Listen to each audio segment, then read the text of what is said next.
Tiene la palabra la diputada Lucila de Ponti. Gracias, presidente. No, bueno, ya hace unas horitas que estamos discutiendo esto, pero bueno, nosotros escuchamos a todos, así que ahora nos toca plantear nuestra mirada. Me parece que es legítimo, por supuesto, que por parte de la oposición se discuta o se quiera debatir la pertinencia de que este acuerdo sea ratificado o no en la legislatura. En ese marco voy a hacer mía toda la argumentación que la diputada Bruera hizo respecto de la legalidad de este instrumento sin la necesidad de que esto venga a ser ratificado por la legislatura, pero de cualquier manera me parece que es un debate válido. Lo que sí me gustaría llamar la atención es, como también se dijo acá,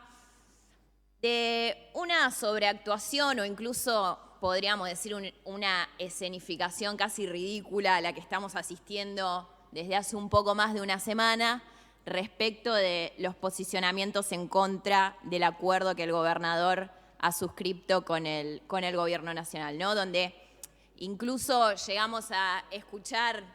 bueno, lo que se dijo en este recinto, donde se habla de una cifra exorbitante respecto del monto de la actualización de la deuda, que ni siquiera es acordada por el conjunto de los sectores de la oposición. Pero también escuchamos otras cosas, como que el gobernador es un gatito, o que el gobernador se arrodilló, y una serie de descalificaciones que me parece que no suman al debate político y que por el contrario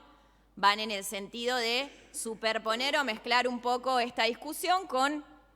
otros debates que ya se están dando y que van a ir tomando más relevancia y que tienen que ver, por supuesto, con el contexto político electoral.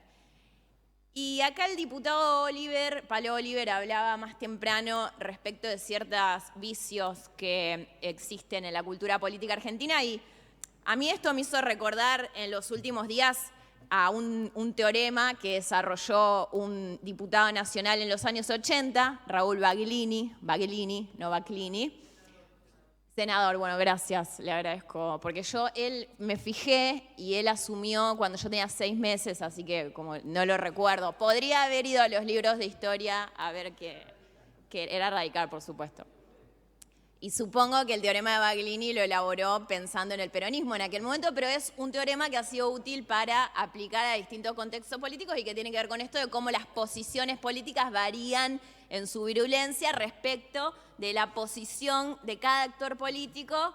con respecto al gobierno o al poder, ¿no? Y me parece que es lo que estamos viviendo en estos días, y por eso a quienes de alguna manera intentamos darle o atribuirle un poco más de responsabilidad política a este debate, nos sirve mucho remitirnos a lo que fue la discusión respecto del consenso fiscal del 2017, porque además de que es el antecedente previo de un acuerdo posible con respecto al pago de la deuda, también ahí estábamos un poco con los roles cambiados, ¿no? Y del otro lado, en el gobierno nacional y en el gobierno provincial, están los sectores, los partidos políticos que hoy se están oponiendo virulentamente a este acuerdo, ¿no? Y revisando un poco, porque por suerte tenemos no solo las declaraciones periodísticas, sino también los instrumentos públicos, que son las versiones taquigráficas de esta Cámara, por ejemplo, donde fue ratificado el acuerdo, pero también el propio consenso fiscal, ¿no?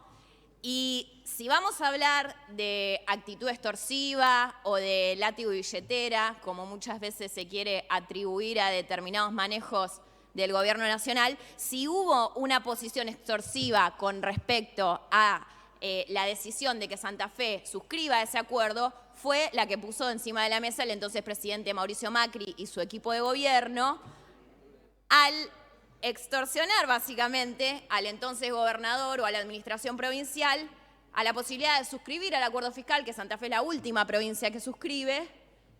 poniendo sobre la mesa o intercambiando la posibilidad en una cláusula que específicamente lo determinaba, la cláusula P, que además es una cláusula que está en el apartado de compensaciones mutuas, o sea, ni siquiera está en el apartado de compensaciones de nación a las provincias, sino de compensaciones mutuas, donde se hablaba evidentemente de una situación que no estaba del todo clara y donde la nación se comprometía a, esto estábamos hablando de noviembre de 2017, a que el 31 de marzo de 2018 iba a haber suscrito un acuerdo no ha iniciado un acuerdo, porque la cláusula lo hice textual, digamos, no, me parece que ahí no hay demasiado lugar a dudas. Lo que se dice en ese consenso fiscal es acordar antes del 31 de marzo de 2018 el monto y la forma de pago de los juicios con sentencia firme de la Corte Suprema, ¿no? Entonces, digo, me parece que cuando en aquel debate en la legislatura los mismos actores políticos que hoy encuentran absolutamente inadmisible el acuerdo que Perotti firma con el Gobierno Nacional, ponían sobre la mesa la necesidad de suscribir ese consenso fiscal del 2017 porque había una promesa que, entre paréntesis vamos a decir, una promesa de un presidente que entre sus prácticas más comunes estaba mentirle a la sociedad y después incluso desconocer instrumentos legales como el propio consenso fiscal que él propuso, que él promovió y que después fue desconocido en la mayoría de sus aspectos, no solo con respecto a su relación hacia la provincia de Santa Fe. Y otro aspecto que, bueno, que además ahí ya se hablaba de bonos, de títulos, digamos que los instrumentos financieros para saldar y para llevar adelante el acuerdo eran los mismos, quizás podría haber habido otra proporción en términos de los porcentajes de pago, pero se hablaba de bonos, se hablaba de títulos, inclusive referentes de Juntos por el Cambio en la provincia de Santa Fe llegaron a proponer que la deuda sea saldada con más policías en la provincia, ¿no? Todas esas cosas estuvieron también en boca de quienes hoy ven absolutamente inadmisible a este acuerdo que Perotti ha firmado. Y otro de los aspectos que aparecía en aquellas versiones taquigráficas del 17 de esta legislatura, cuando se ratificó ese consenso fiscal, era la importancia de que Santa Fe firme porque si no iba a quedar excluida de recibir los fondos del Fondo Federal Solidario, más conocido como Fondo Sojero, que también estaba incorporado en el consenso fiscal, pero que ahí ya, cuando uno revisa la letra del texto, el presidente Macri un poco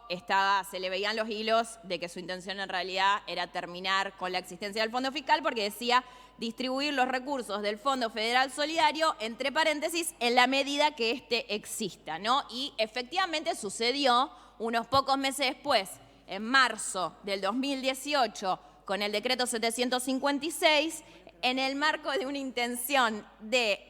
generar un ahorro fiscal en el contexto de un tutelaje del Fondo Monetario Internacional que ya había comenzado desde fines de 2017, Macri termina eliminando el fondo fiscal, entonces también esto genera un perjuicio a Santa Fe y a todo el resto de las provincias. Además de todo lo perjudicial que ese consenso fiscal fue para nuestra provincia y para el conjunto del país, donde,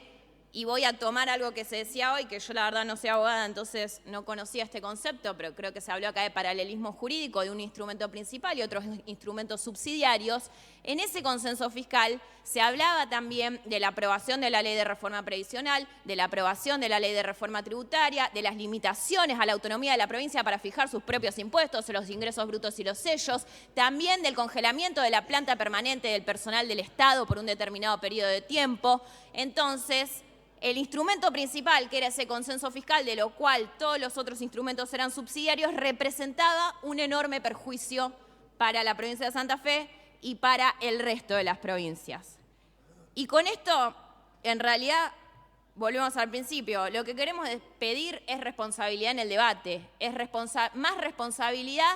y menos sobreactuación, más responsabilidad y menos chicana, más discusión respecto de cómo Santa Fe va a recibir los fondos que desde hace tantos años tantos gobernadores de distintos signos políticos vinieron peleando y defendiendo a través de distintos instrumentos, y menos politiquería, menos campaña cuando tenemos que discutir las cuestiones que son fundamentales para todos los santafesinos y que acá yo escuché hoy que se dijo lo que Perotti está por cobrar. Perotti no está por cobrar. La provincia de Santa Fe, el Estado de la provincia de Santa Fe va a recibir los fondos que desde hace tanto tiempo la Nación le adeuda, van a ser coparticipados a las comunas y municipios en el índice que nuestra ley establece, y no podemos hablar acá de que ningún sector político va a recibir de manera particular fondos. Esto va a ir a las arcas de la provincia y se va a ejecutar en el marco del presupuesto, en el marco de la normativa institucional que nuestra provincia tiene establecida. Así que reitero, pedimos más responsabilidad y menos chicana.